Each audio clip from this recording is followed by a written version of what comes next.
ये है BMW M5 जिसे देखकर अच्छे अच्छे सुपर कार और स्पोर्ट्स कार पहले ही हार मान लेती है।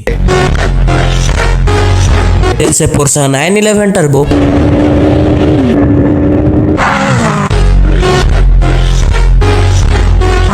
Audi R8,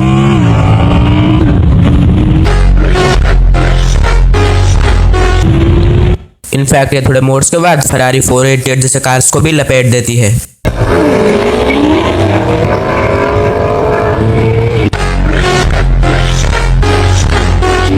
भाई जब सुपर कार वाला काम सीडा नहीं कर रहे हैं, वो भी फैमिली सीट,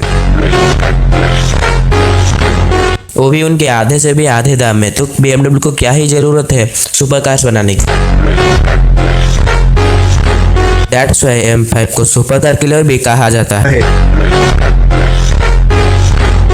लेकिन मेरा सवाल ये है कि ये BMW M5 का ओवर कैसे शुरू हुआ, तो चलिए जानते हैं ये।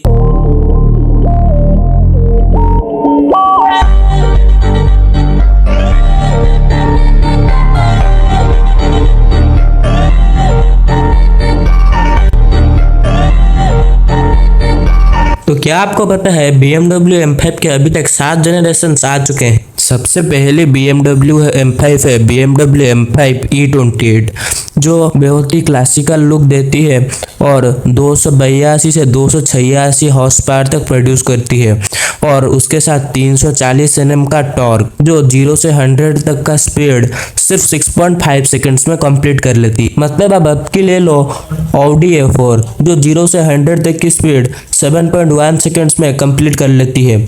मतलब तब की फास्ट जनरेशन की BMW M5 अब की मॉडर्न सुपर कार्स को टक्कर देने की ताकत रखती थी। तब के टाइम में ये सबसे तेज और लीगल मोटर्स थी और इसके सिर्फ 2241 यूनिट्स ही बनाए गए जो इसे बहुत ही रेयर बनाती है। अब आती है BMW की सेकेंड जनरेशन जिसका नाम है BMW M5 E34 जिसमें थोड़े से ही लुक चेंज हुए हैं और 286 हॉर्स पावर बढ़कर 340 हॉर्स पावर हो गया है। जहां पर पिछले जनरेशन में 0 to 100 का टाइम लगता था 6.5 सेकंड्स, लेकिन ये घटकर अब 6 सेकंड्स हो गया है। और तो और इसके सिर्फ 12,000 यूनिट्स ही बनाए गए हैं जिसकी वजह से रेयरिटी भी रहती है। मतलब डिमांड ज़्यादा लेकिन यूनिट्स कम। और तो और इस गाड़ी में एक V12 इंजन का एग्जॉस्ट भी लगाया गया है।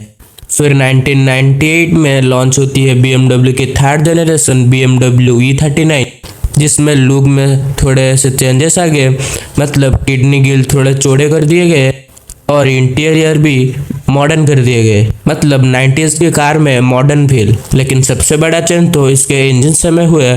मतलब पहले जो V6 सिलेंडर आता था उसे हटाकर अब V8 सिलेंडर लगा दिया गया जिसकी वजह से 400 Nm का टॉर्क बढ़कर 500 Nm हो गया और तो और 340 हॉर्स पावर बढ़कर 400 हॉर्स पावर हो गया जिसकी वजह से गाड़ी से 0 to 100 का स्पीड सिर्फ 5.6 सेकंड्स में कर लेती है।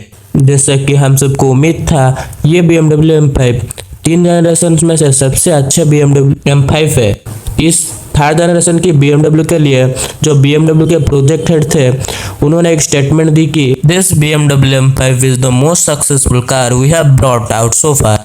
तो गाइस इस कार की फोर्थ जनरेशन 2005 में आई जो कि है BMW M5 E60। इस कार के लुक्स में बहुत चेंजेस आ गए जैसे कि लुक क्लासिक से ये मॉडर्न वाली हो गई। ये M5 की पहली कार थी जिसमें एक्टिव सस्पेंशन थे और इंटीरियर बहुत ही मॉडर्न कर दी गई।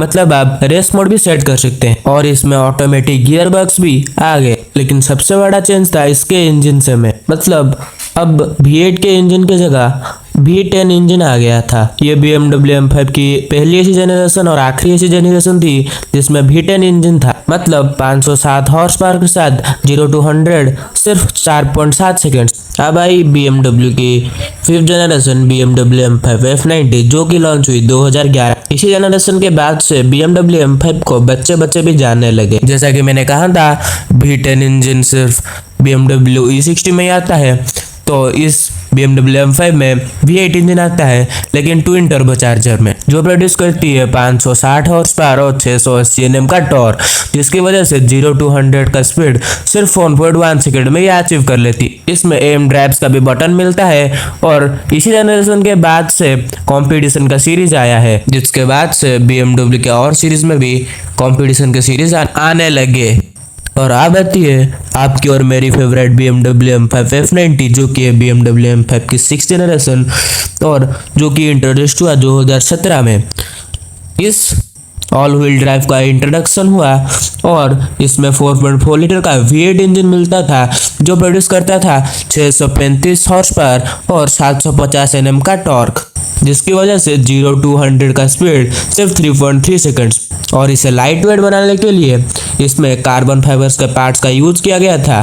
कहने को तो ये एक सीडान थी, लेकिन ये ड्रैग रेस में अच्छे स्पोर्ट्स कार को भी हरा देती थी। तो अगर कोई ड्रैग रेस में इसकी कंपटीशन या CS वाली वर्जन ले आए तो क्या ही कहना। लेकिन इसकी प्रोडक्शन 2023 में रोक दी गई क्योंकि अब आ गई BMW की 7th जनरेशन, जो कि है BMW M5 G90।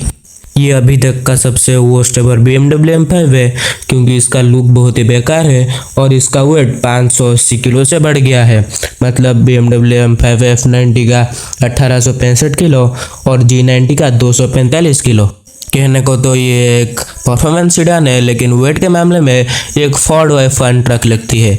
और तो और इसमें हाइब्रिड सिस्टम आता है, जिसके साथ इलेक्ट्रिक मोटर और बैटरी मिलती है और ये अपने V8 इंजन के साथ मिलकर 727 हॉर्स पावर ही प्रोड्यूस कर पाती है।